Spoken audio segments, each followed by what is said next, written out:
Welcome to my first review of a mirrorless or DSLR camera since 2014, and that was for the Sony A7S. Why have I not done any since? Well, I started to, I just never got around to actually doing any finished ones. I've done reviews of video cameras and other stuff, but just not stills cameras to shoot video, and I don't know why. Oh well. Let's start anew with this review of the Sony A7S III. Yeah, it's out.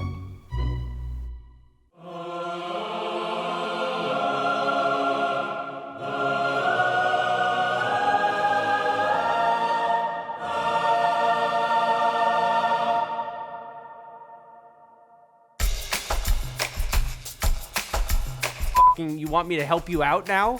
Like, you've had the camera a month, and I'm helping you make your video? I'm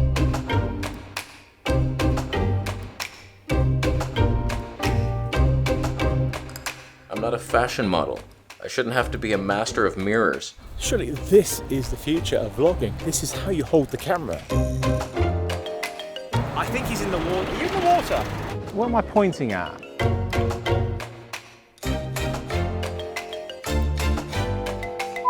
I missed it, I wasn't recording. Idiot. Before we get on to the review, it's important that I state what my relationship to Sony is regarding this camera. Sony hired me to make the European launch video, as well as a joint video with Atomos to show off ProRes RAW. Now, they didn't pay for my opinion for this review, or to be a spokesperson for the camera. They paid just for those 2 videos.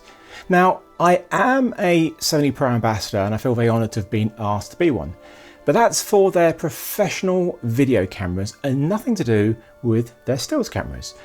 It's actually an unpaid role with no contract and no restrictions. I can use, talk and even rave about any other cameras that I want. And I do. Sadly, I don't get any free cameras or lenses, but I did get a nice waterproof jacket and, here it is, this very nice Allen key tool. It's got FX9 on it. So what's the point of it then? Well, first off, it means I get to test out the cameras early and give feedback, which is really cool. It also gets my work seen by more people, which is important for me. And when I do any seminars for them about my experiences with the Pro video cameras, then they can use that title in their marketing. So that's pretty much it. No house in Belgravia, no limousine, no chauffeur.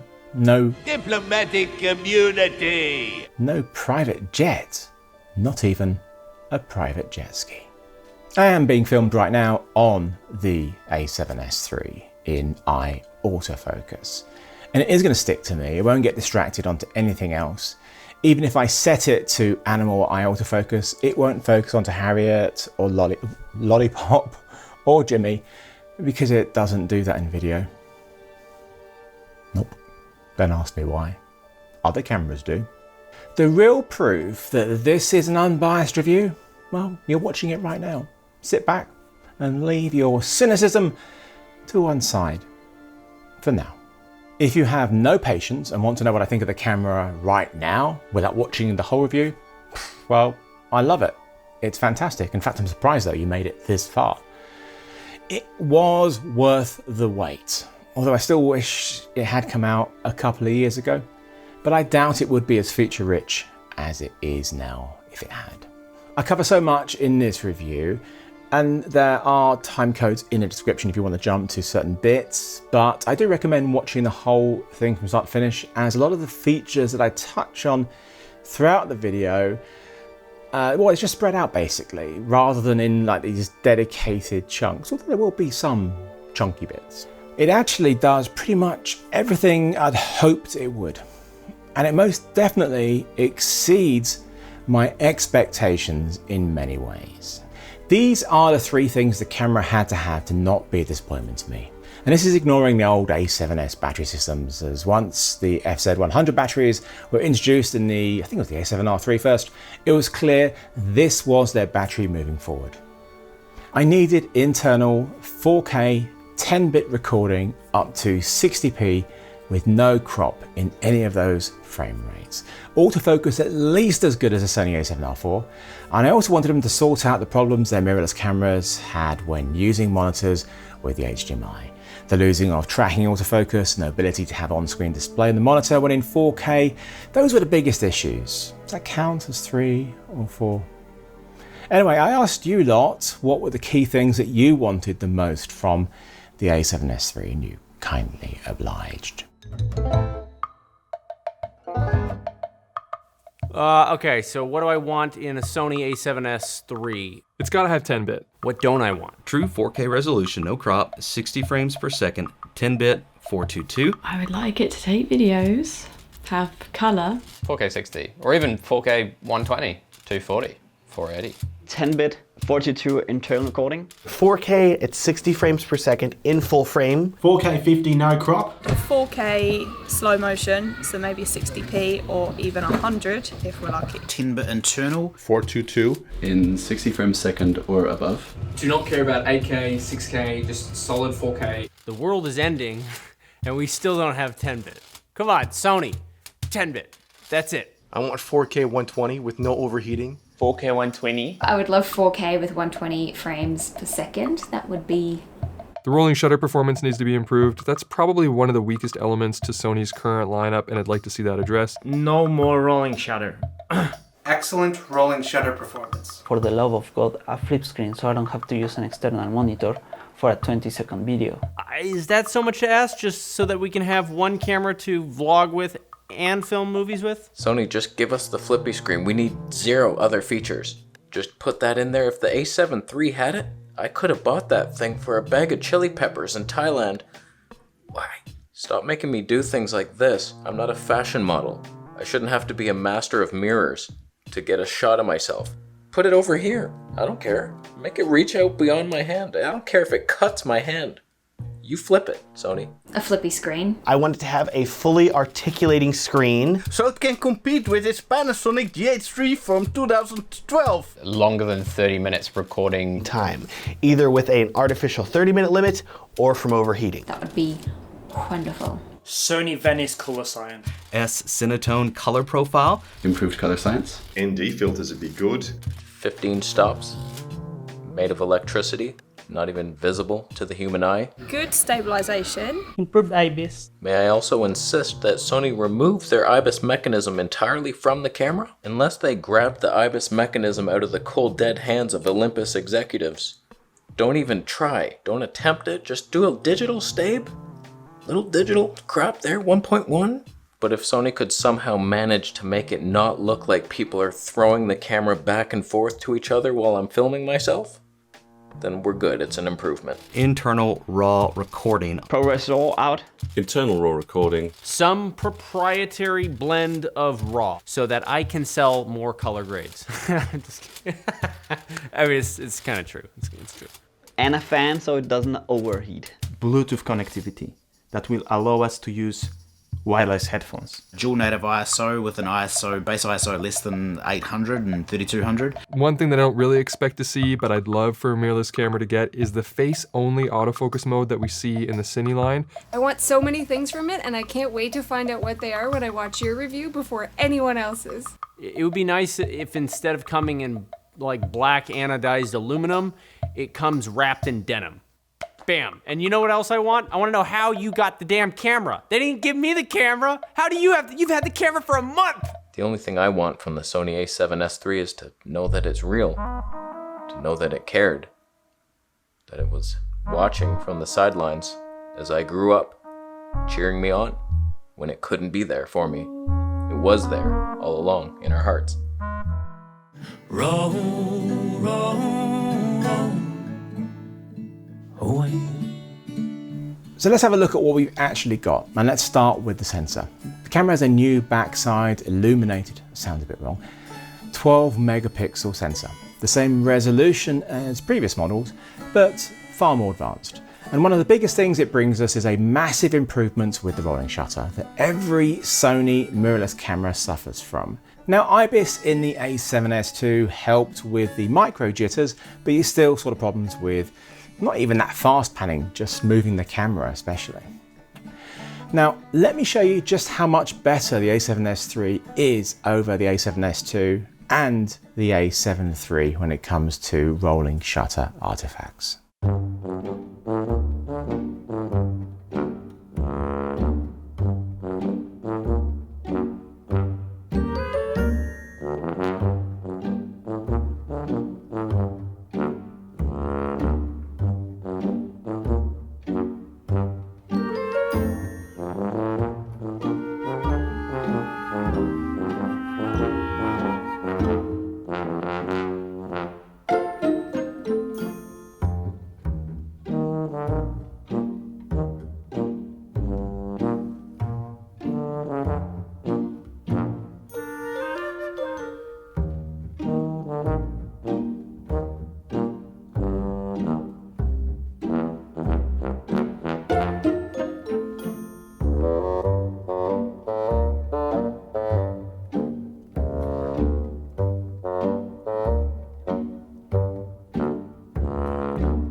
8-bit begone, we now have 10-bit 422 internal recording available in all frame rates and all resolutions. Now there is 8-bit in there too, if you want that retro vibe.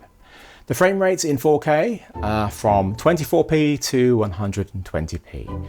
Yes, all 10-bit 422, and with full autofocus. The 100 and 120p do have a slight 1.1 times crop, but all the others are full frame with no crop. There's 3 different codecs available in the camera now, all within an MP4 wrapper. The original XAVCS, which is now slightly higher in its bitrate, and crucially now, as I said, 10-bit 422. And this uses H.264 for encoding. XAVCHS is strangely not available in 25 or 30p, but is available in 24p, 50p, 60p, 100p, 120p. It has a lower bit rate than XAVCS, number-wise, but that's because it's encoded as H.265, which is roughly twice as efficient. So take that into account when looking at those numbers. Now both of these are long GOP compressions, so they use the difference between frames to aid in that compression, which makes things harder to edit with and more processor intensive, especially the H.265 one. So I tend to transcode everything into ProRes before editing. Now, the last codec is an intra-frame codec, XAVCSI. It has the highest bit rates. In fact, they're pretty much the same as the XAVCI in the FX9. That camera uses an MXF wrapper instead of an MP4 wrapper that we have here. So I don't actually know what the difference is between the codecs, but maybe it is literally just the wrapper.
When the A7S was announced, Sony put out a video of fishing in Scotland shot at high ISOs. It looked nice, but I had no reference in that video for what the light actually looked like to the human eye.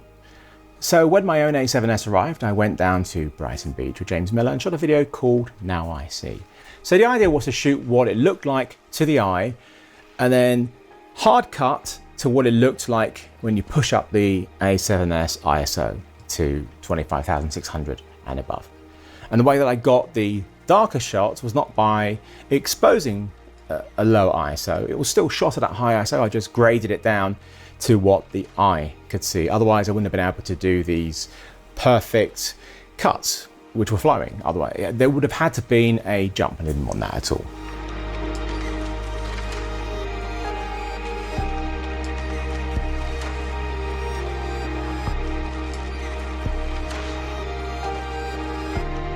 And that remains just about the most popular video on my YouTube channel. I have videos which have high views than that, made for other people, but the one on my channel.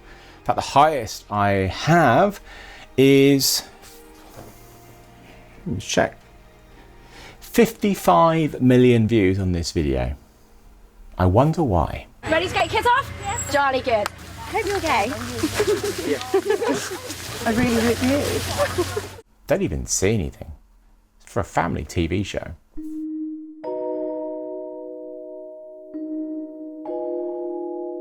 So I've had the A7S III about 6 or 7 weeks maybe. Quite a long time. So I've had a really good chance to get to know it. And that is so important if you're going to review a camera rather than just over a couple of days. You've really got to get to know the camera, and I really have got to know the camera. And about a week or so after actually getting it, Sony asked me if I'd be interested in making the European launch video. I thought it was just the camera for a review, but of course I said yes. Yeah, lovely. So I pitched my idea, a sequel to Now I See. I didn't want to just repeat the same things, so I came up with a different take on it using match cuts. Shoot the same thing twice, which wasn't that easy. Once in daylight and once at night, and then hard cut between them. This would keep in with the theme of the first video, but with a twist. The A7S III is, after all, more than just a low light beast. It's an amazing camera in normal light. So I wanted the video to be about half shot daylight and maybe half nighttime.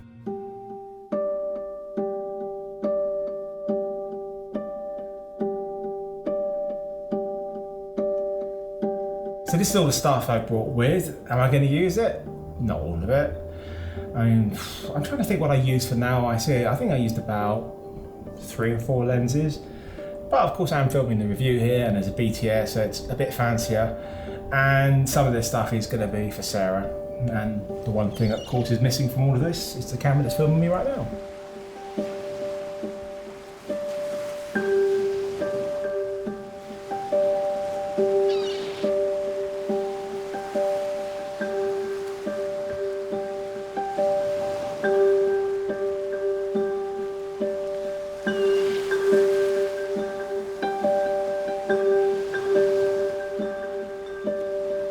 One of the ideas I want to try and do is to replicate the same shot at 4 different points in the day. So now, or when the sun goes down, which is any second now, around midnight, around sunrise, and then when it's crazy busy tomorrow at about 1 or 2 o'clock. It's not going to match with people and the tide. So for it to work, there needs to be key things in the frame which will be consistent. The West Pier, unless it collapses even more overnight. The 363 pole with the UFO on, that pole is going to be consistent. And also you need to find a position as well, which is replicatable. So what I'm getting is, so I'm going to have the center of the camera and tripod here. I've got one stage up, and it's going to make a note of my focal length.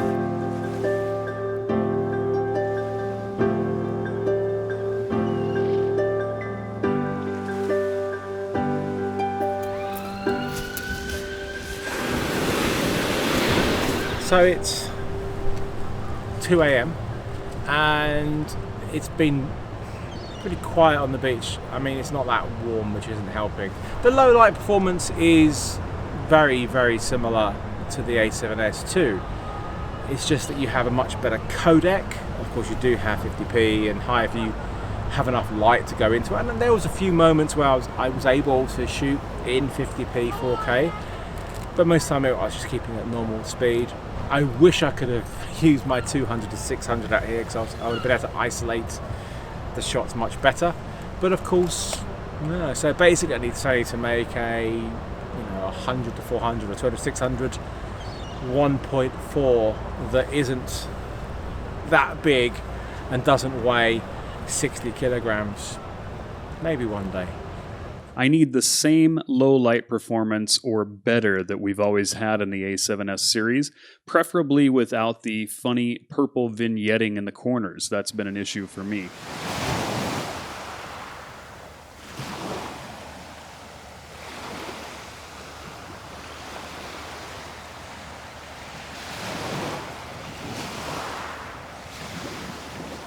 Thankfully, that purple gelled undone style edge has gone. Thankfully. The only thing that's really not matching on this shot is the other two shots didn't have Sarah standing right in front of my lens. So it may work, it may not work. I might have to cut her out.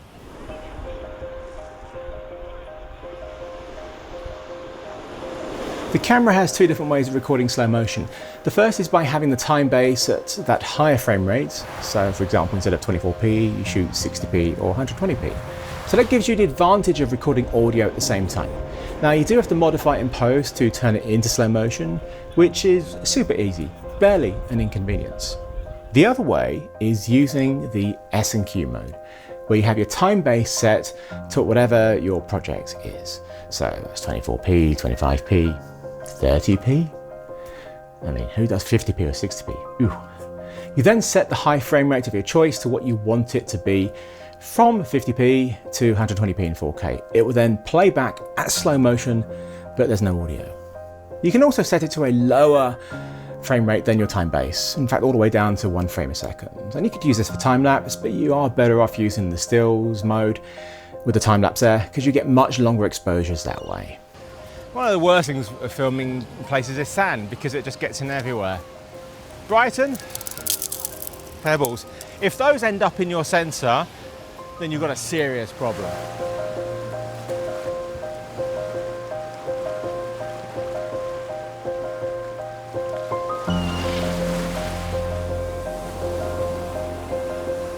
I would say the thing that I miss the most from having used, because I haven't really used the A7S II for a while now, from using the A7 III and the A7R3 and the A7R4, is that ability to just switch to Super 35mm mode. And I have, on those cameras, one of the shortcut buttons on the back. So I can go from full frame to Super 35, so I can punch in 1.5 times really quickly, not when I'm recording, just before. And then you've got clear image zoom as well if you want to, so you have a lot more flexibility on that lens. So I just don't have it here. Because it's a 4K sensor sampling 1:1, it cannot punch in and do a 1:1 crop of Super 35, because then it would be less than 4K. You can do it in HD, and there is a 1.5 times clear image zoom on in 4K mode, so you are able to get a little bit more. And that's part of the reason why I got that 200 to 600 for this shoot, because I just wanted that extra length on it. And it really has been wonderful. The biggest pain being, because of the weight of it, I do need to mount it on the tripod. So I do switch lenses quite a lot, and that has slowed me down because I have to take the whole camera off to switch lenses. But it's been worth it. I am now on the 100-400 for my last shots of the day, and well, it's getting noisier, it's getting busier. The sun's starting to come out, but it is windy and it is cold. But I love Brighton. Because of the day to night and night to day match cuts, the timeline couldn't be linear in the actual video, but that's fine. That would be too boring anyway. But I still wanted to have a flowing narrative through it, rather than just some random montage. 24 hours on Brighton Beach.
I shot most of the slow motion in this review in just a normal mode with the audio, because I didn't really see any huge improvements in the S&Q mode.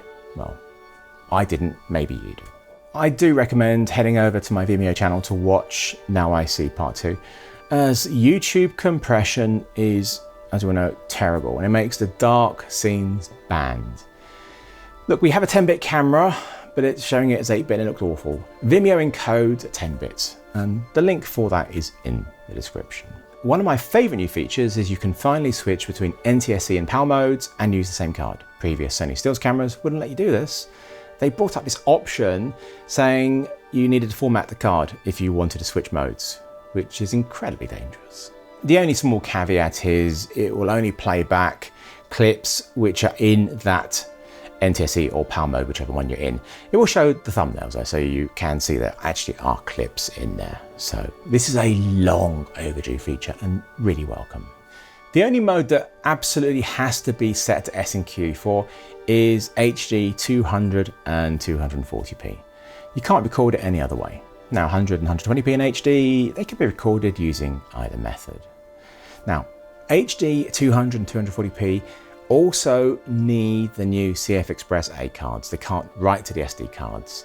The lovely thing is the two slots of the camera take both forms of media. Really neat. I really don't like having dual slots with different media, although it's still better than just one slot.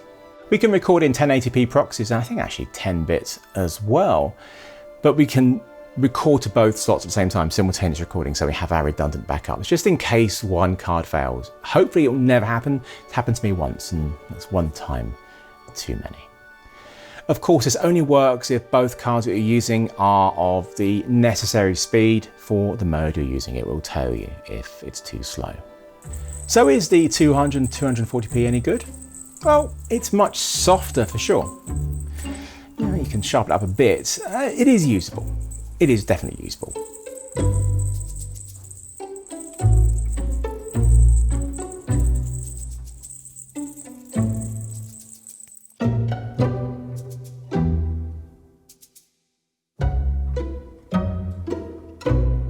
The pixel binning is visible at times on certain shots, and it definitely works better when there is a shallower depth of field, so you've got less chance of seeing these artifacts, but still it's pretty good. And it is the best 240p I've seen in a camera like this. Plus, like all the modes, you have full autofocus functionality, apart from focusing on animals.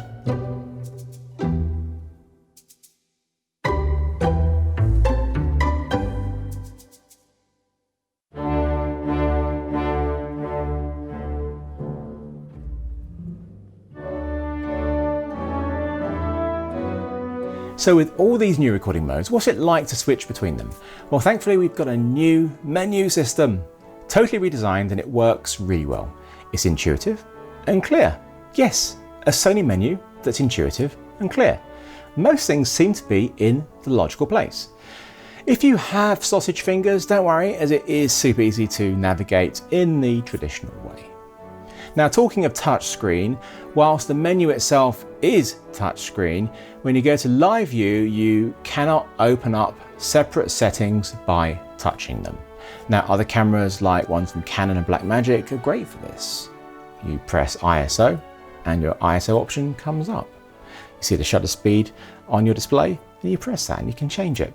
It just needs to be seen fully through like how those other brands implement it. But thankfully the quick function menu is touchscreen, and that is responsive and a joy to use, and those settings within it are also touchscreen.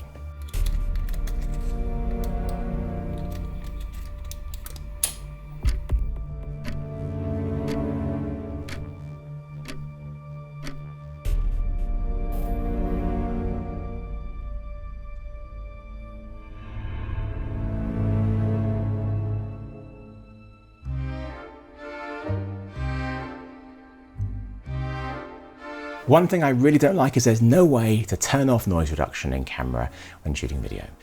When shooting at high ISOs, it can be really quite aggressive in the way that it does it. And a lot of my shots in Brighton at night were unusable because of this.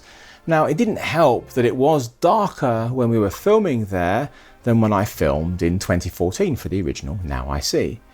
The reason being is the pier is closed, and so the lights were off, and that light source in the original Now I See was so important. Not having that impacted greatly on the amount of light on the beach for this shoot. Also, of course, Now I See was shot in HD, so that noise reduction would have been less obvious. Also, it's when you can't get your correct exposure, like that filming in Brighton, that's when you really see it. Now, one really important feature is the camera can now send out a 16-bit RAW over HDMI. Now, of course, I don't have anything that can take anything that high, but I did get an early beta version of the ProRes RAW firmware from Atomos. Now, I didn't use it much at all when shooting the Brighton piece, as I like a 7-inch screen with my fading eyesight, and it doesn't work with the Shogun 7, just the Ninja 5. I also didn't think it was going to be much use with high ISOs, as it's RAW. But I did do a couple of shots just as a test with the really high ISOs. And as expected, the amount of noise when I brought it into computer was enormous. It looked horrendous. But it did mean I had high ISO footage without the internal noise reduction. And whilst it looked dreadful, it was actually really easy to clean up with neat video, giving me much better results than the internal recording at certain times. Because you can remove noise, but what you can't remove is those noise reduction artifacts created by the camera's noise reduction. So seeing how much better the high ISO was using the ProRes RAW, I decided to go back to Brighton to shoot some more high ISO shots in ProRes RAW. And to be honest, without these shots, I would have struggled with my Brighton edit. I was looking for actually a clear night initially, but then I kind of realised actually cloudy is better for these sort of shots, because the light from the city of Brighton is going to be reflected off of those clouds, and it looks really lovely. We've got some great colour in the sky. It's definitely worth coming down here. Just don't tell anybody that there are some shots that weren't in that original 24-hour period. Let's just keep it between you and me, okay?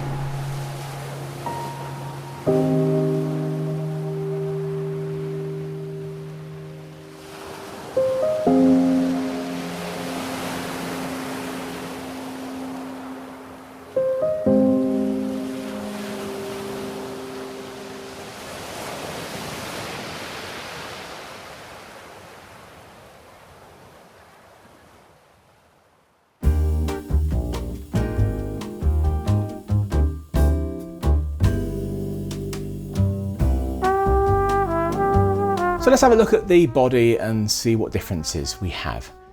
Starting on the side where we have all our ports, we have much less annoying flaps. And amazingly, we have a full-size HDMI. I didn't expect this at all. This is brilliant. No more crappy micro HDMI. I hate that connector. I can't believe my giant Fuji GFX100 has that. It's got a massive body. Why couldn't they put a full-size one on there? Now, the A7S III does come with an HDMI protector, but it's quite chunky and it blocks the flip screen, so I don't use it much at all. Although you really should use protection, especially if you are using a heavier cable. And yes, it has a flippy screen. Whilst not the best flippy screen I've ever used, the accolade belongs to the Panasonic S1H, as that can tilt and flip, but it does work well.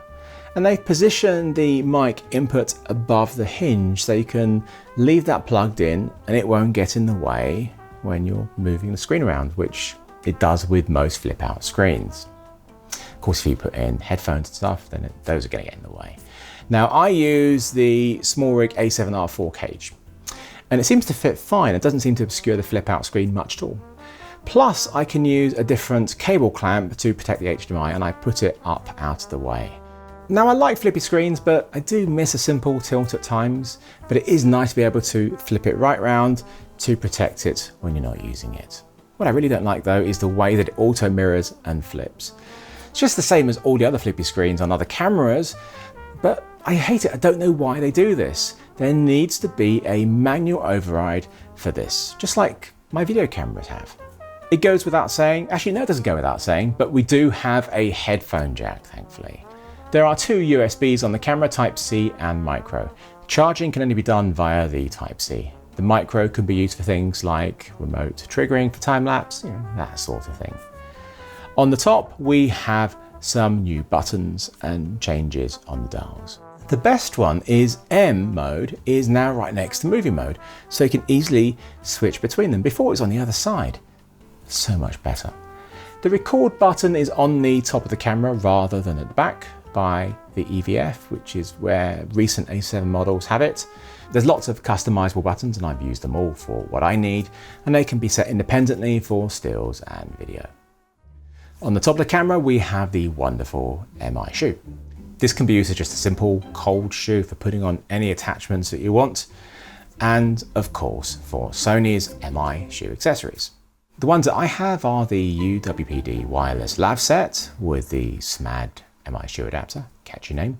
The little BP1M mic that is nice and neat, has switchable polar patterns and noise reduction. The excellent XLR K3M module for Pro Audio, which is actually what I'm using right now.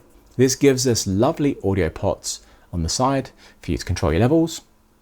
It's just like a proper camera. It has phantom power, and it's even got a little 3.5mm stereo input on the back. So yeah, that means this camera now has the ability to record 4 channels of audio, but just with the XLR K3M. Of course, it's a bit fiddly having 4 audio channels on a camera this size, but it is a nice feature. Look, 4 channels, how nice is that?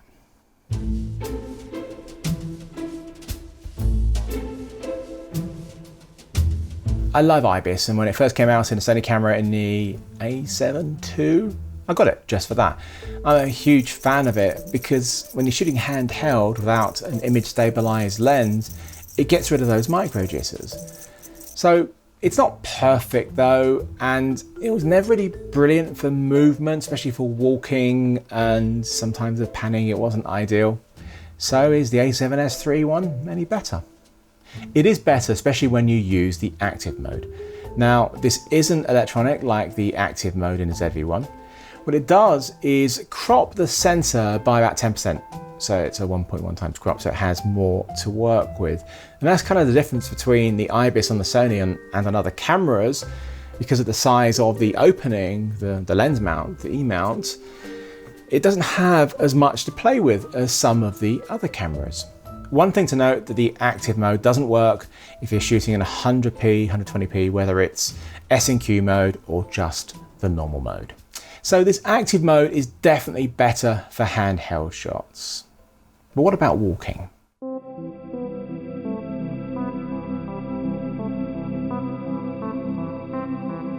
Was that good content? slow motion leaves. So this is with the active stabilisation on. So it's 1.1 times crop. So let's just switch it off. See the difference.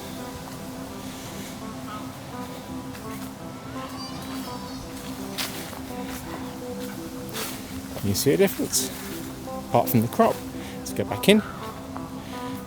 And let's turn it completely off. Which is this.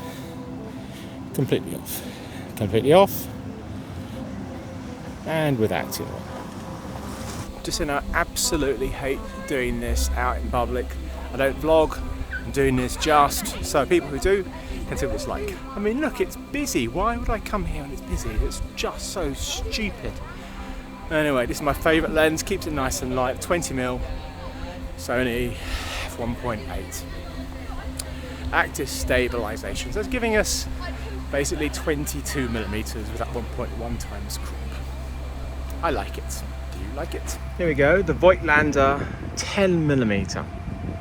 It's 5.6 I believe, yes. So I've got no ability to put any ND on that, so it's going to be crazy. So I do need to change the settings in the camera for stabilisation to set it for 10mm, and hopefully that will work okay. 10mm. How much warpy stuff are we getting? Is this the ultimate vlogging lens? No, autofocus, it doesn't matter. Or if we don't want to hold the switch pod, we can hold the camera and be like Stretch Armstrong. I can go even further away. Can have really unflattering angles like this, or both hands, even better. Surely this is the future of vlogging. This is how you hold the camera. People won't know how that camera is being held. It's just like it's floating there. The key thing is really about the warping. Are we getting it? Are we getting it in the corners? I mean, it's nice. The biggest downside, apart from it being super wide, no. Tone. I hope you enjoy my little vlogging tests. It's not my thing at all, and I'm going to be so much happier to get this camera on a tripod. The IBIS is clearly better when using the active mode, but you will be able to get even better results when the camera is actually shipping, and that's because, just like the FX9, the ZV-1 and the RX0 cameras, the A7S III records gyroscopic data of how the camera is moving in all modes except 4K, 100, 120p and HD 200, 240p. Using a free piece of software called Catalyst Browse, you'll be able to get really impressive post-stabilization by using that data. Because this isn't a production camera, it's not working right now, but it will when the camera ships. In the meantime, here it is working with the FX9 and the ZV-1. This is a way better way to do electronic stabilization than something like Warp Stabilize in Premiere and After Effects, because that analyzes your image to try and work out how to stabilize it. Whereas Catalyst Browse doesn't need to look at the image, as it has the gyroscopic data of exactly how the camera was moving. Now your image will be cropping in, so you will lose resolution. How much it crops in is completely up to you. The more stable you want it, the more it will crop in. It is another step in post which isn't ideal, but I have high hopes that it will be integrated into NLEs at some point.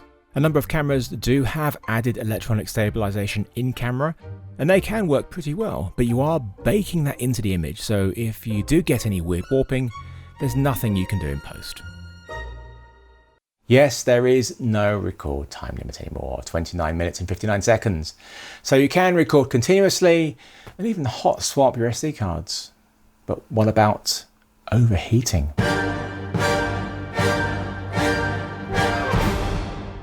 Sony cameras have deservedly got a bad reputation for overheating in their mirrorless cameras. I've had some dreadful experiences with them, even times it's not even that hot. But things got much better recently, maybe a couple of years ago or so. They fixed a few things, and there's an option in the menu called auto power off temperature, and you set it to high and it almost never overheats anymore. What cameras do. So does this camera overheat though? It's a hot topic. That wasn't deliberate. I haven't got my hands on the R5 or R6 from Canon yet.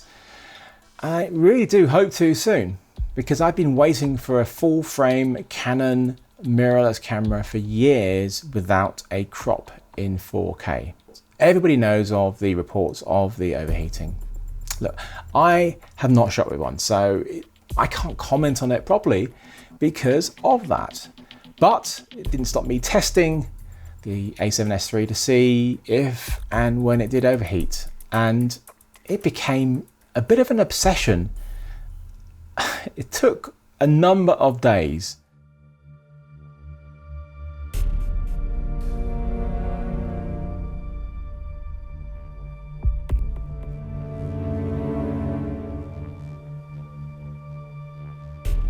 There's so many different variations of codecs and frame rates, so to see which ones, if you push the temperature and record time, do cause overheating, because the camera does overheat under certain situations.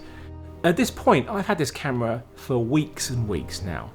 I've shot the Now I See Part 2 on Brighton Beach, I've done the paddleboarding, I've done so much filming and never had a hint of overheating. The only hint of overheating I've had is during these tests when I've got this heat lamp on. Definitely one of the harder codecs to keep cool with for the camera is the H.265, which is the XAVCHS codec, because that is more processing, but there's no downsampling, super sampling, or going from a higher resolution to a lower resolution because it is a native sensor, so it's a lot less work than, say, the R5 and other cameras. And that definitely does help because there is no active cooling in the camera. There's no fan like the S1H. 45 degrees centigrade. Creeping up to 46, getting up to 108. Oh, that's hot. The camera's been off for the past 6 or 7 minutes, but it obviously is still hot because it's under that light. I mean, I can attempt to do another bit of recording. Let's reset the clock.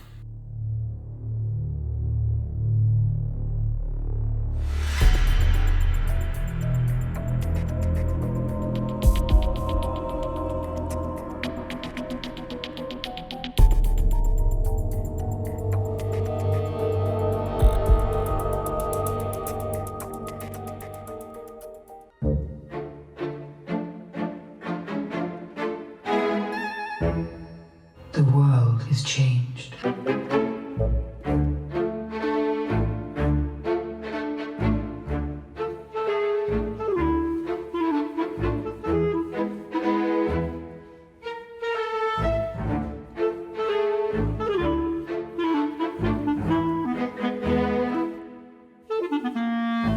What? I don't have that one.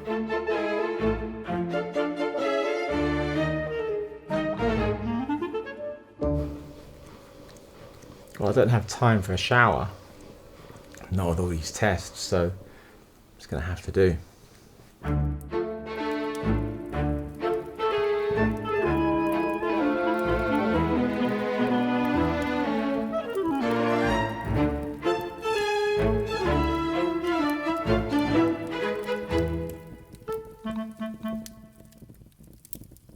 What's that smell?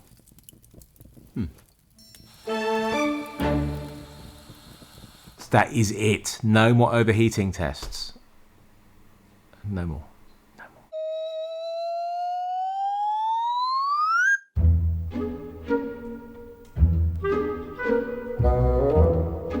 more. Autofocus works so well, as you can see. It's a great feature both in stills and video.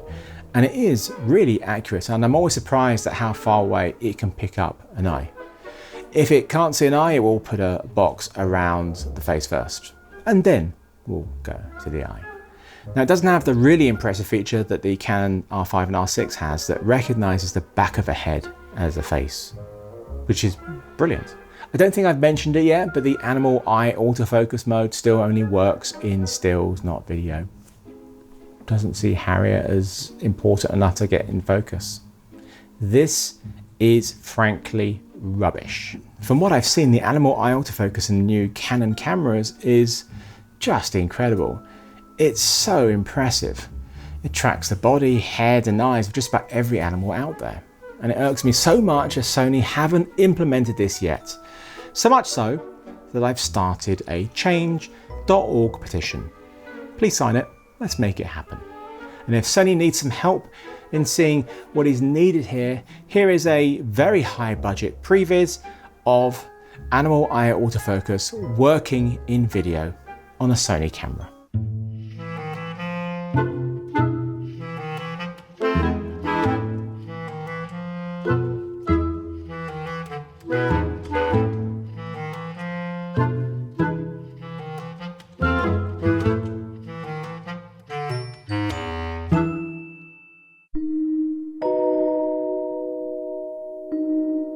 I've said it 1,000 times and I'm going to say it again. Video autofocus isn't something to dismiss as a tool that professionals don't use, something just for amateurs, because that is not true.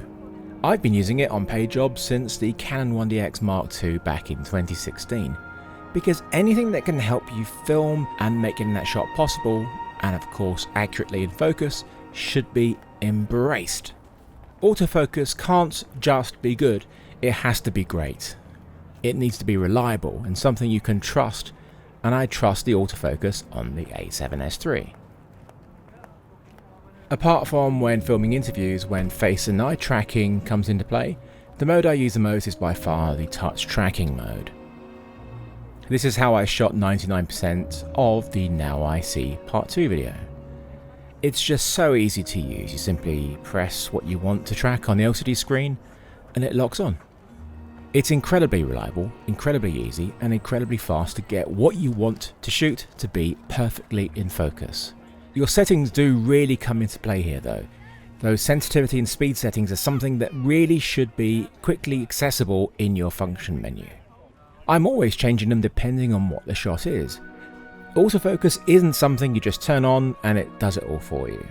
To get the best results, you must understand how these settings come into play. The video autofocus in the A7S Mark II was just contrast based and was barely usable. Sony now use for video their hybrid system, which is contrast and phase detection, so you have accuracy and speed. And it's great, and it's been getting better and better with every model that comes out. So in that 5-year gap between the A7S II and A7S III, autofocus has gone from being unusable to amazing. We now have finer control over our settings than in previous models. The A7R4 and A7 III have just 2 settings for sensitivity, but here we now have 5 different steps. And in speed, those other cameras have 3 steps, and in the A7S III we now have 7. Finer controls over these key settings is very much welcome. This shot here has fast sensitivity and fast speed, and it is just using face and eye tracking. And I'm just moving around seeing how quickly it picks different people up. And as you can see, it's pretty quick, but because it is so fast, it's going to get distracted by anything that comes across. And I want to get this jogger. See, right now it just got distracted by that map. So bringing that sensitivity down and our speed down. But it's not enough. So bring it down even more, and then when it locks onto his face, hopefully it sticks. And it does. It doesn't get distracted by anything else and tracks him really well. The speed needs to be fast enough on this shot so when he comes towards me, the motor of the 200 to 600mm can keep up.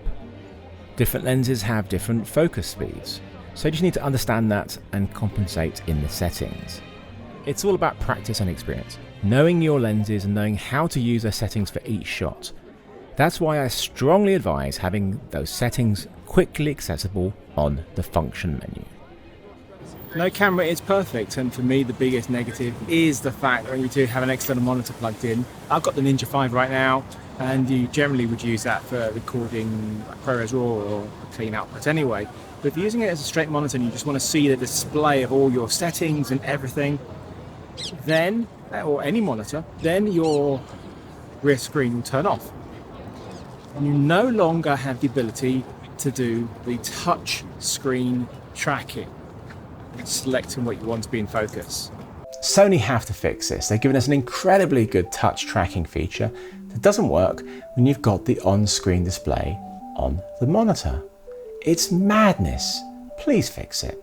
Yeah, it still works if you have a clean display on your monitor, and that's fine, but I tend to end up looking at the small screen, the flip out screen, because I want to see if the tracking is working. So I have a nice monitor, but most of the time I'm just looking at the screen. That's silly, really, isn't it?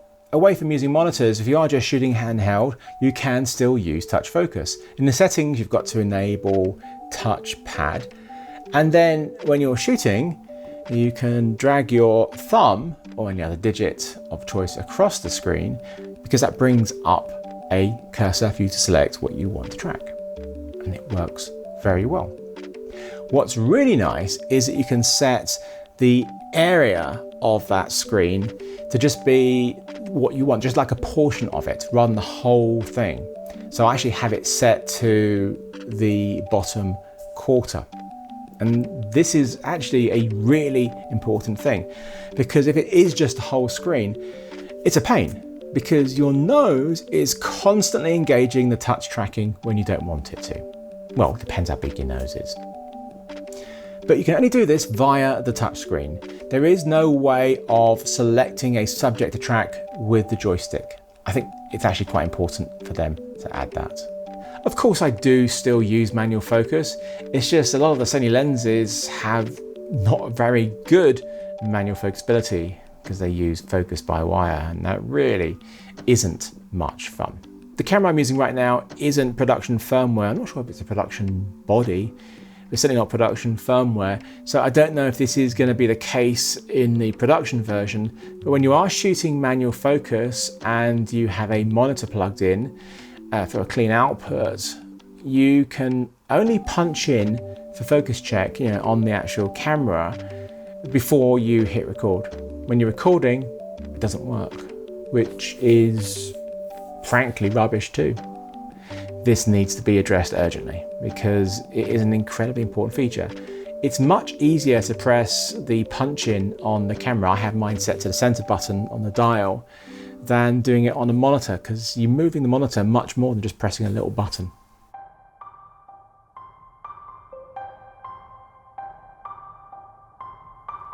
Moving on to RAW, it doesn't have internal RAW video. Sorry, people who want that. This neatly brings me onto the second short that I made. Atomos asked me to make a video for them and Sony showing their early beta of the firmware for ProRes RAW working with the A7S III. This is 12-bit RAW and it's actually very good. And we're now starting to see some software that actually utilizes it properly, giving us full RAW controls of the ISO and the white balance, which is kind of important. I wanted something very different to the Brighton video, focusing on basically one person. So I chose something which is something I'm enjoying doing right now. It's been a lot of fun. And it's the idea of someone starting off by setting up their paddleboard and going out onto the River Thames with it. I like filming water, as you can tell. I bought my stand-up paddleboard not that long ago, and this is the one that's in the video. It's so lovely on the Thames, so relaxing, and the views in the water when the weather's great and magnificent. So a great subject for this next video. And the dynamic range with the dark shadows under the trees and reflected light in the water made this a perfect subject.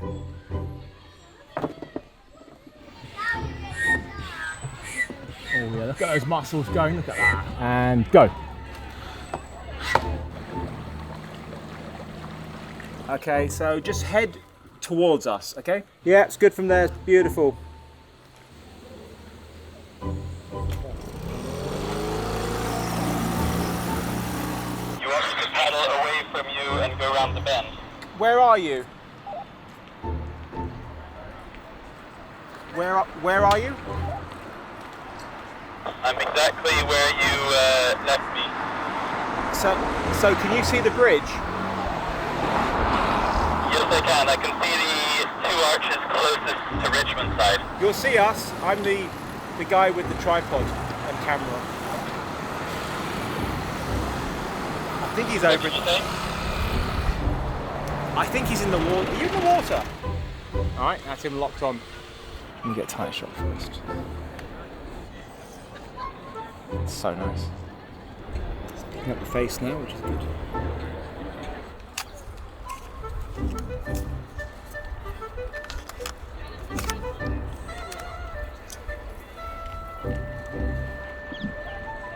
Bit more.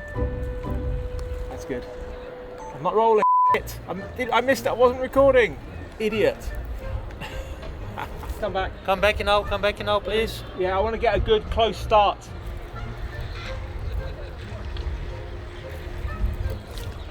To your left. Left, please. Left.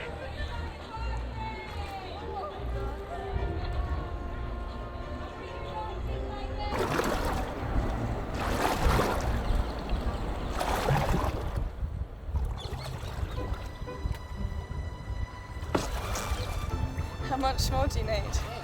Is it relaxing, Julian, going out for a little paddle like this? A bit frustrating, I'm not going very far. Actually, it might just do a reveal, so Recording audio. Shut up. put some welly into it.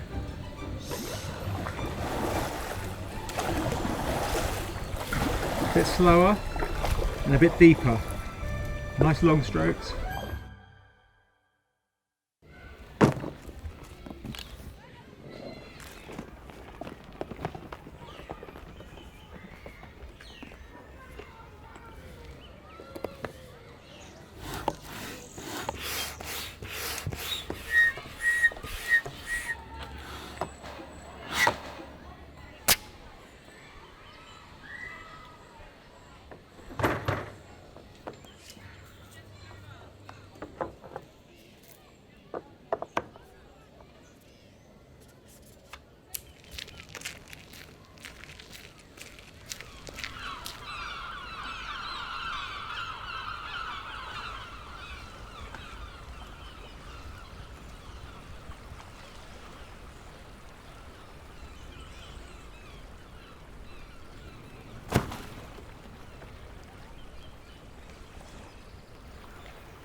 Let's take a look at the picture profiles. If you've used a Sony, then these are going to be very familiar to you. But because of the 10-bit codec, did you know it's got 10-bit? We can now thankfully use S-Log3 finally on these cameras. It's a godsend for matching up with my FX9. You just couldn't use S-Log3 with 8-bit, it couldn't cope. And I've already used the A7S III as a B camera to my FX9, and it worked a treat. And sadly, the wonderful S-Cinetone, which has the Sony Venice colours, and my FX9 has that. I really wish it had this, but it doesn't have it. If we ask enough, maybe they'll put it in with some firmware. In S-Log3, the base ISO is 640, which is much lower than previous A7S models. I think the first one was 3200 ISO minimum, and then the Mark II I think was 2000 ISO, so 640 is a lot more usable. And you can bring it down even lower using the expanded ISO range. There will be a small hit on the dynamic range of the camera when you do drop below 640. Now, very interestingly, my friend Gerald Undone believes the sensor to be dual ISO, the low mode being 640 and the high mode being 1600. So I checked the noise levels, and there is a clear decrease in noise when you move up from 12,800 ISO to 16,000 ISO. I also checked this in ProRes RAW in case this was where noise reduction was kicking in strongly. But no, because there's no noise reduction on the ProRes RAW, and definitely cleaner when you go up that step. He also tested the dynamic range, which is stated by Sony as I think 15 stops. He actually did measure that, but the actual usable dynamic range is always lower than that full figure. He found that at 640 ISO he was getting about 13 stops of what we call that usable dynamic range, as the 2 stops over that do have an increased signal to noise ratio. A little bit lower at the 16,000 ISO, I think he measured it at just over 12 stops. When you are shooting, keep an eye on that ISO, because if you're approaching 12,800, you're far better off going up to 16,000 because you are going to get cleaner images. So as you can tell, I really love this camera. It's not perfect, but nothing ever is. And whilst I understand why they've stuck with that 12 megapixel sensor, it does mean that your largest photo resolution isn't much bigger than 4K. My A7R4 with its 61 megapixel sensor is one of my most used stills cameras. I've become so accustomed to being able to crop the image, sometimes quite substantially when I need to, with that camera. And don't even get me started on what I can do with the 100 megapixels of the GFX 100. You still get really great stills with the camera, you just need to get it right optically as much as possible. It's still a decent size, you can still get great prints, if anybody still does those, from them. I mean, I get some prints done. Look. I don't know if you noticed, got my cats behind me there. Actually, Harriet herself is sleeping just there. And the autofocus abilities still work when you use the Imaging Edge app. Didn't used to. Annoyingly, touch focus on the app doesn't work. It's a missed opportunity. It is still a pretty basic app, to be honest with you.